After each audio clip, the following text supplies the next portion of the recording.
Bismillahirrahmanirrahim. Assalamualaikum warahmatullahi wabarakatuh. Selamat pagi dan semoga kesehatan selalu bersama dengan kita.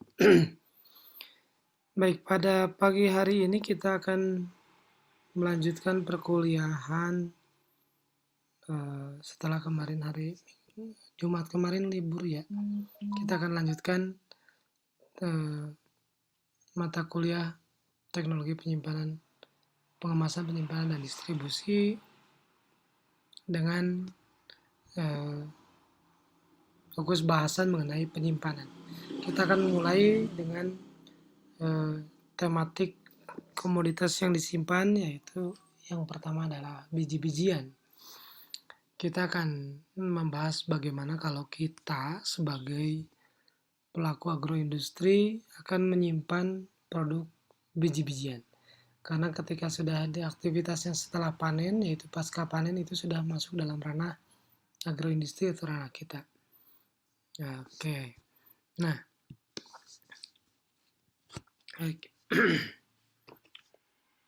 contoh biji-bijian yang dimaksud dalam bahasan kita adalah satu serealia. Serealia itu seperti yang termasuk dalam atau penghasil sereal ya. Padi, jagung, kemudian kacang-kacangan. Kacang-kacangan juga termasuk dalam leguminous, kemudian juga yang termasuk dalam lain-lain, kopi, kakao, biji, kapas.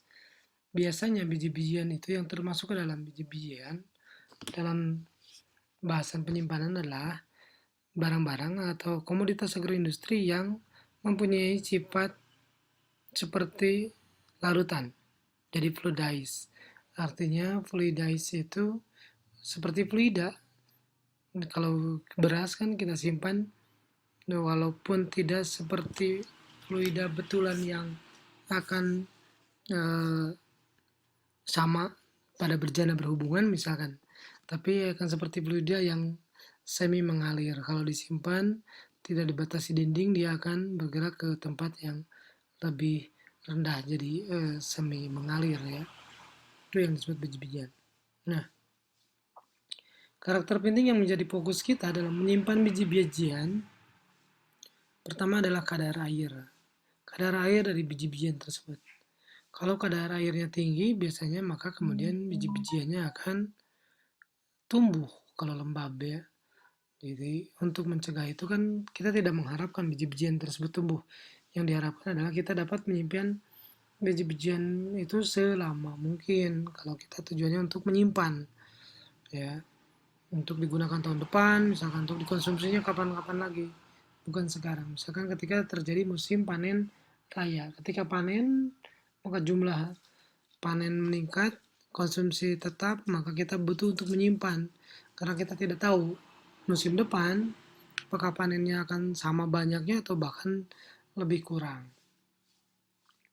Dalam kondisi seperti sekarang, ketika transportasi terbatas, distribusi juga terbatas karena kita sedang memberlakukan PSBB misalkan di Jakarta, di mana maka fungsi penyimpanan itu menjadi sangat krusial atau dominan.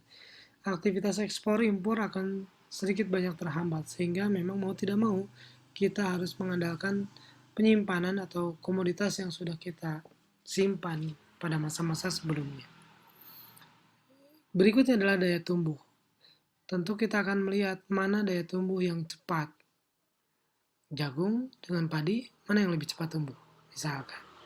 Atau dalam kondisi bagaimana daya tumbuh ini akan meningkat. Apakah ketika kelembabannya berapa, suhunya berapa, dan lain-lain. Kemudian respirasi. Kita harus ingat bahwa tumbuhan itu atau biji-bijian itu adalah masih bagian dari organik tumbuhan yang ya namanya juga biji, dia mengandung embrio, dia sebenarnya tumbuh dan siap kapanpun untuk menjadi individu baru, maka kita harus lihat bahwa dia akan tetap melakukan respirasi. Jadi nanti akan dilihat apakah kita harus tutup atau kita harus buka atau bagaimana. Kemudian densitas kampanye, densitasnya terkait dengan densitasnya. Terkait densitasnya kita harus lihat, perhatikan apakah dia dalam volume seperti apa, beratnya bagaimana, dan lain-lain. Kemudian sudut curah tadi. pada sudut berapa, kemiringan berapa kalau disimpan secara tanpa batasan, biji itu akan mencurah gitu, akan mengalir seperti air yang kita lihat.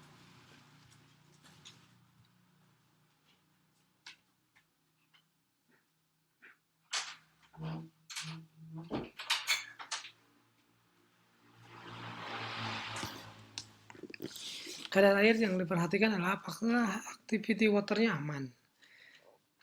Activity water adalah air bebas yang diperlukan oleh bakteri, oleh kapang untuk tumbuh, oleh jamur untuk tumbuh. Jadi kita harus lihat apakah AW tersebut aman. Kemudian bagaimana dengan melihat keekonomisannya? Ekonomisannya itu yang dimaksud adalah pada kadar air berapa AW-nya aman tapi tetap ekonomis. Contohnya, kalau memang untuk sebuah jenis biji-bijian 15% itu sudah cukup aman, kadar air 15%, maka tentu kalau kita ingin memaksakan untuk jadi 10% itu menjadi sebuah hal yang tidak ekonomis. Jadi ada tarik-tarikan antara kadar air yang aman tapi juga tetap masih dalam batasan yang ekonomis. Ini daya tumbuh dan respirasi. Aktivitas hidup, kita harus ingat bahwa tanaman itu tetap walaupun sudah dipanen, sudah hilang dari media tanamnya, dari tanah, sudah dipisahkan, dia tetap tumbuh dan respirasi. Sehingga kalau kita simpan tomat, lama-lama dia akan busuk gitu. Atau biji-bijian tadi, lama-lama misalkan padi disimpan lama-lama, ya atau jagung atau apapun, ketika disimpan lama dia akan berespirasi dan kita tutup dengan plastik, kelihatan ada embun, berarti ada respirasi. Embun itu kemudian menjadikan kondisinya lembab, dia bisa tumbuh. Kemudian, perhitungan densitas kamba ini diperlukan untuk menghitung luas area penyimpanan sudut curah. Jadi seberapa bagaimana proporsi antara panjang bangunan dengan tinggi. Kalau memang sudut curahnya dia relatif, nah sekarang padi gitu, sudut curahnya apakah lebih tinggi daripada jagung? Mana yang lebih sudut curahnya lebih tinggi, berarti dia lebih harus disimpan dalam kondisi yang horizontal. Tapi kalau sudut curahnya dia relatif tahan terhadap curah, tidak terlalu berisiko tumpah, maka bangunannya bisa lebih tinggi. Kemudian konduktivitas panas. Sama konduktivitas panas itu adalah bagaimana merambatkan sifat dari panas.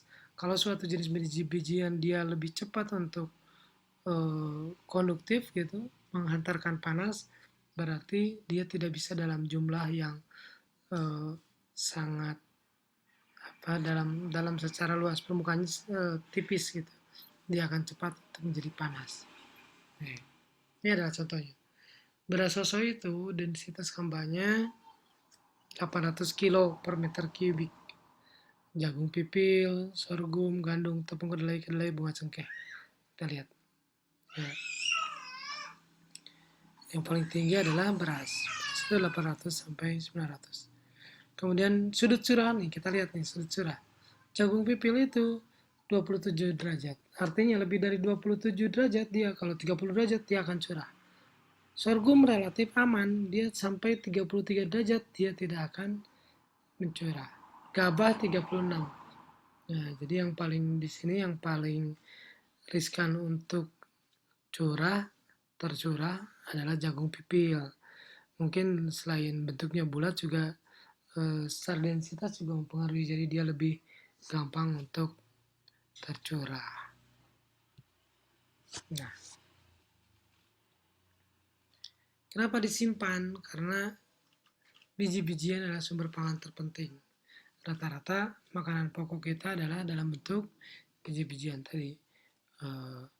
Gandum, sorghum, padi, jagung, kacang-kacangan, kedelai, itu adalah sumber pangan terpenting kita. Kemudian produksinya musiman. Padi itu tidak semua tempat di Indonesia dapat panen 3 kali atau tidak putus selama 1 tahun.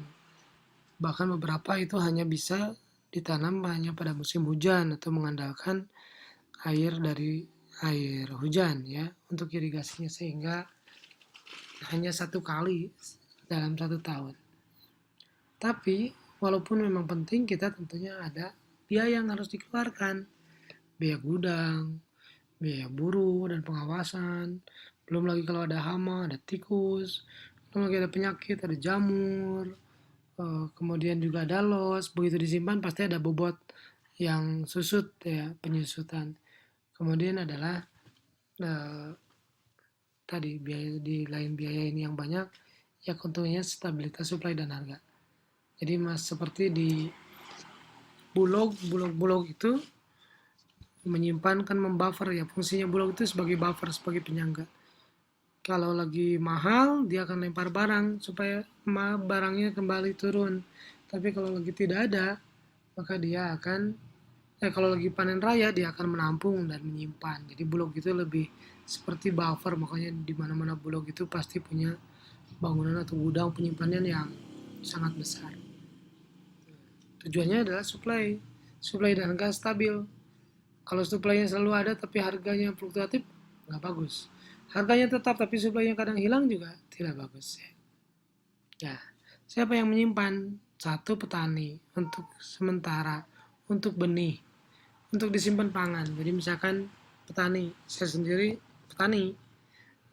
Saya kemarin beberapa hari yang lalu panen padi, aslinya panen padi, nyabit padi gitu.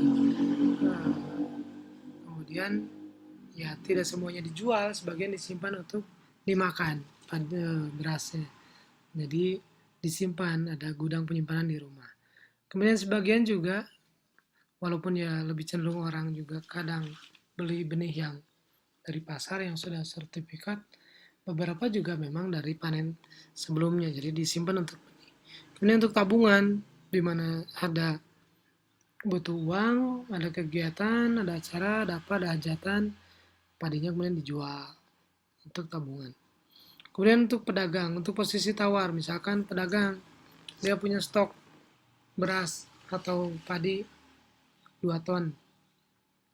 Begitu harganya kurang bagus, maka kemudian oleh pedagang tersebut ditahan, disimpan dulu barangnya supaya posisi tawarnya jadi bagus. Walaupun dalam tanda kutip sebenarnya pedagang ini, di beberapa pedagang bermain nakal di Indonesia. Jadi sengaja disimpan, ditimbun supaya harganya naik dulu, begitu naik dia lepas. Harganya turun, simpan lagi, itu yang disebut dengan mafia ya, mafia perdagangan. Itu yang nggak benar yang di kita. Kemudian industri pengolah untuk menjaga stok. Industri pengolah ini bagaimana kemudian untuk supaya stoknya aman. Misalkan saya pernah menemukan industri pengolah biji kapuk di Pasuruan, Jawa Timur. Biji kapuk itu musiman. Kapuk randu itu berbunganya musiman. Bunga lagi musim bunga, panen madu randu tuh banyak. Tapi kemudian lagi nggak ada ya nggak ada, apalagi lagi jatuh ya, lagi nggak berbuah ya tidak ada. Nah, industri itu harus menyimpan mau tidak mau. Jadi walaupun ketika dia panen raya mungkin stok biji kapuknya itu bisa sampai ratusan ton, tetap aja dia produksinya tidak lebih misalkan dari 1 ton per hari. Supaya dia dalam 1 tahun 300 hari, misalkan 300 hari kerja itu 300-300-nya berproduksi karena disimpan. Kemudian pemerintah menyimpan untuk apa? Untuk menstabilkan harga. Tadi kalau harganya bawang nih sekarang lagi naik, pemerintah udah punya simpanan bawang akan dilepas sehingga stoknya tetap aman, harganya pun tetap stabil dan terjangkau. Ini contohnya kalau di pertanian. Ini di luar ya, idealnya begini, ini begini. Tapi kalau di kita di Indonesia jarang yang menyimpan di lahan, walaupun memungkinkan. Kenapa? Karena di kita tidak aman. Jadi bahkan ada kisah yang padi itu baru dipanen atau bahkan disabit sendiri dirontokkan sendiri malam-malam. Ada yang maling yang sampai segitunya gitu. Bukan hanya kalau udah dalam bentuk karung jelas rawan tinggal diambil. Tapi ternyata yang harus dirontokin pun diembat juga, dirontokin sendiri kemudian diembat. Ini gandum ya di Kanada. Nah ini contohnya silo nih. Silo. Ini penyimpanan juga masih dekat di ladang. Ini lumayan besar. Di Garut itu ada silo yang kapasitasnya 400 ton di Banyuresmi. Dia pakai untuk jagung bantuan dari Kementerian Perindustrian. Tapi karena justru panennya saja tidak mencapai 400 ton atau bahkan untuk menyimpan 400 ton dibutuhkan modal yang begitu banyak, akhirnya silonya kosong, nggak dipakai. Oke. Nah, ini yang menjadi penyebab kerusakan biji-bijian yang harus diantisipasi. Ada makhluk hidup, ada lingkungan. Dari lingkungan contohnya ada kimia. Kimianya apa? Ada air, ada oksigen, ada karbon dioksida, atau bahkan bahan lain, kimia lain. Ada logam, ada pencemaran asap misalkan, yang bisa merusak. Fisika, suhu, kelembaban, ya humidity relatif, kemudian eh, banyak-banyak moisture. Makhluk hidup ada penyerang, pengerat burung, tikus, burung, dan lain-lain. Kutu, serangga, insek gitu ya. Kemudian kalau parasit ada kapang, jamur, ada bakteri. Nah, ini yang penyebab. Jadi bagaimana kita mempertahankan kondisi biji-bijian itu tetap aman, tetap bagus, bisa dikonsumsi dengan berbagai serangan-serangan tersebut. Itu tugas dari penyimpanan. Nah, kita lihat kalau pengaruh matahari ternyata sudah diteliti bahwa udara itu akan sifatnya begini. Ada yang dari atas naik ke atas, ada dari bawah naik ke atas, dari atas turun ke bawah. Jadi flow aerasinya menurun. Sehingga ketika terjadi upward flow, yang terakhir dingin tuh yang di atas. Kalau dari bawah nih. Kalau aliran aerasinya dari bawah. Kalau aerasinya dari atas ke bawah, maka yang paling dingin, paling berakhir, eh, paling terakhir yang menjadi panas itu hangat itu yang paling bawah. Jadi yang bagus memang bisa ditukar-tukar dari bawah ke atas, dari atas ke bawah. Flow aerasinya itu bisa bertukar supaya untuk menghindari terjadinya ada yang tetap dingin. Biasanya yang ke trap dingin ya kemudian akan menjadi penumpukan air di situ kemudian terjadi tumbuh kecambah jadi nggak bagus ya. Nah ini contohnya. Jadi cool air itu bisa lewat bawah, kemudian lewat air rise naik. Jadi di sini dingin, wet rise yang basah, atau bisa jadi di sini, atau bisa jadi di sini, tergantung mana aerasinya dari mana. Ini contohnya. Full floor aeration with level grind. Jadi dari sini aerasinya dari bawah naik ke atas. Ya.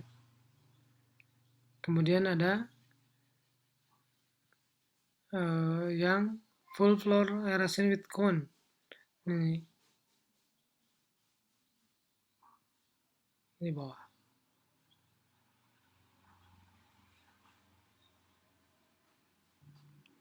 Ya. Cone itu ini nih, untuk ininya cone. Kerucut. Kalau ini datar. Kurang lebih kalau begini akhirnya nanti begini. Yang bagus tuh memang begini. Makanya disimpannya dalam bentuk cone atau silo tadi ya.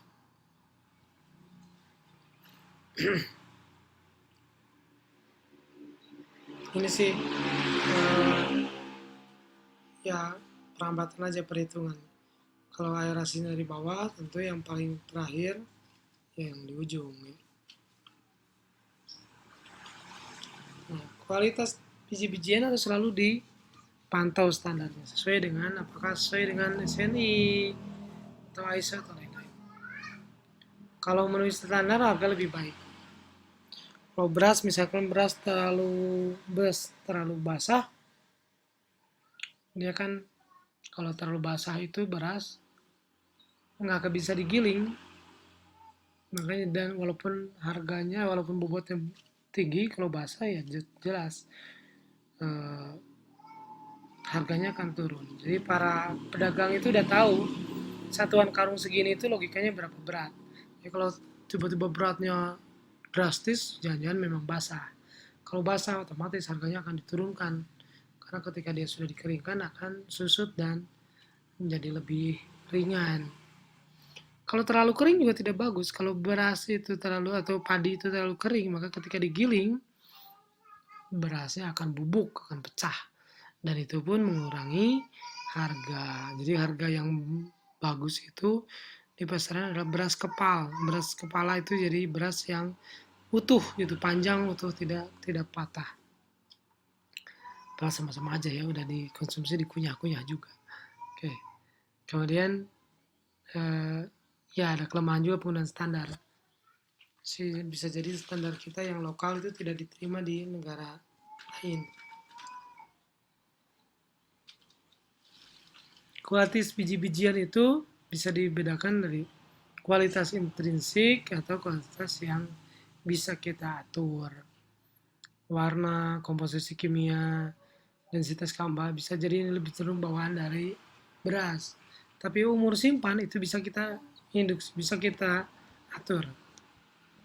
Kebutuhan biji-bijian tadi tinggal dimainkan kadar airnya. Kalau mau banyak utuh ya harus pas, jangan terlalu kering juga terlalu basah. Biji kosong atau biji pengapur, biji kosong kan tinggal dibersihkan gitu ya. Benda asing begitu pun. Kualitas ini harusnya bisa kita atur. Kalau benda asingnya masih banyak, kerikil biasanya ketika menjemur, itu berarti kan ada upaya kita yang kurang dalam menjaga kualitas. Masuknya hama dan penyakit, kemudian tercampurnya varietas. Tercampurnya varietas itu juga tidak menguntungkan dalam penjualan atau perdagangan biji-bijian. Ada varietas A kemudian bercampur dengan varietas B sehingga tidak jelas ini beras pulen atau beras pera gitu, itu nggak jelas.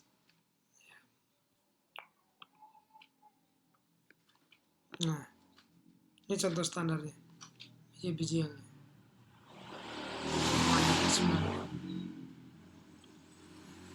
Ini contoh standar lagi untuk gandum. Bahan asing atau bau asing 0. Living insect 0, tidak boleh ada satupun. Kita tidak boleh misalkan wah ini kutu sebagai aditif protein, ya nggak bisa ya. Ini standar aja untuk jagung ya, corn. Moisture 15% ya contohnya. Kemudian nah di tingkat petani seringkali ditumpuk. Saya nggak tahu apakah kalian masih ada yang belum tahu panen padi kayak gimana.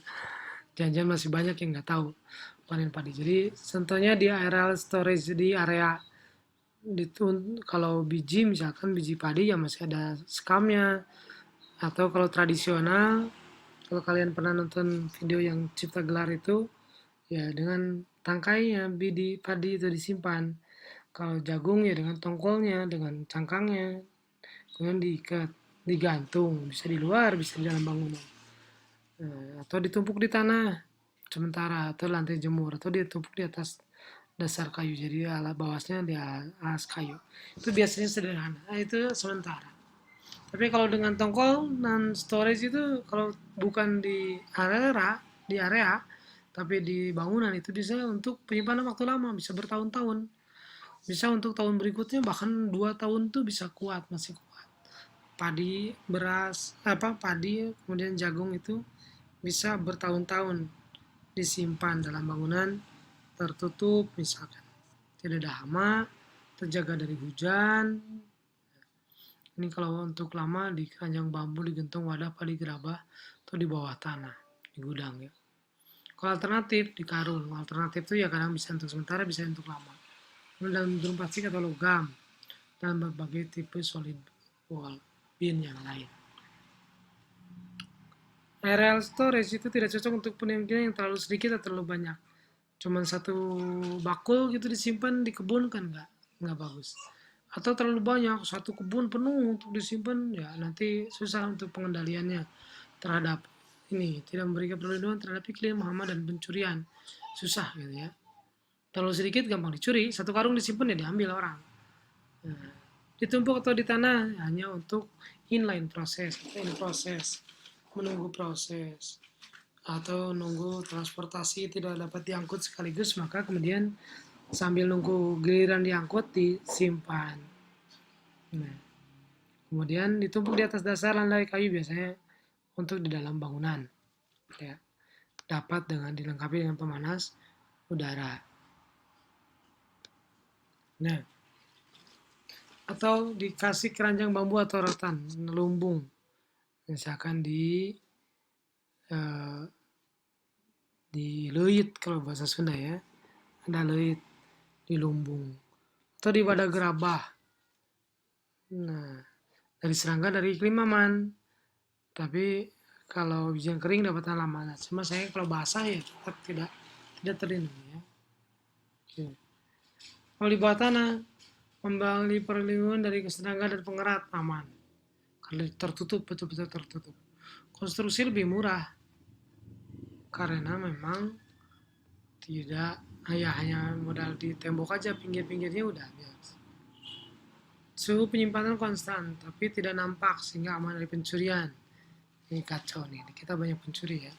Apalagi sekarang wabah COVID, wah narapidana pada dibebasin. Tidak perlu inspeksi rutin, tapi kelemahan. Konstruksi dan penggalian perlu banyak tenaga kerja ya, di awal repot lah ya bikin bunker gitu. Kemudian tidak bisa tumbuh lagi biasanya. Kondisi penyimpanan memberikan pengaruh buruk terhadap viabilitas. Jadi udah disimpan di bawah tanah, kemudian hanya bisa untuk dikonsumsi. Kalau disimpan lama, berbau fermentasi, ya mau tidak mau. Di situ ada media, di situ ada bakteri, bisa terjadi fermentasi. Kemudian ngambilnya juga, ngambilnya kalau di atas kan tinggal narik, tinggal kalau di atas palet tinggal pakai forklift, gampang. Kalau di bawah tanah, kita harus gali, sistemnya gali, sistem angkat, jadi memang membutuhkan banyak tenaga. Infeksi susah ya, tidak bisa memeriksa pinggir, memeriksa tidak. Kemudian kalau ada tidak bagus, isolasi dindingnya ada penetrasi dari tanah, dari air tanah. Nah, yang tradisional itu baiknya dikuatkan konstruksinya pakai beton, walaupun mahal, pakai bahan yang bersifat berpekat sehingga tidak tembus air, atau pakai rangka besi, tentunya memang mahal. Yang paling utama itu bakteri, kapang, dan lain-lain itu biasanya dipicunya oleh kelembaban oleh kadar air. Sehingga yang paling utama dalam penyimpanan itu paling tidak adalah simpan dalam kondisi tidak tembus air. Contohnya, kuatkan pakai beton ya, kotak atau burkino begini. Tapi ada untuk aerasi dari bawah. Selalu disediakan aerasi dari bawah supaya bisa kalau akan jadi downflow. Nah, ini juga masih tipe penyimpanan. Ini di Thailand, ini di Nigeria. Yang umum modern seperti ini. Ini contoh konstruksi gudang yang umum. Ada ventilasi di sini, bisa masuk, bahkan sampai kendaraan roda 4 bisa masuk ke dalam untuk loading dan unloading. Oke. Baik, itu aja mungkin untuk pertemuan kali ini. Berikutnya nanti saya akan kirimkan lagi slide untuk penyimpanan bahan yang lain. Terima kasih. Assalamualaikum warahmatullahi wabarakatuh.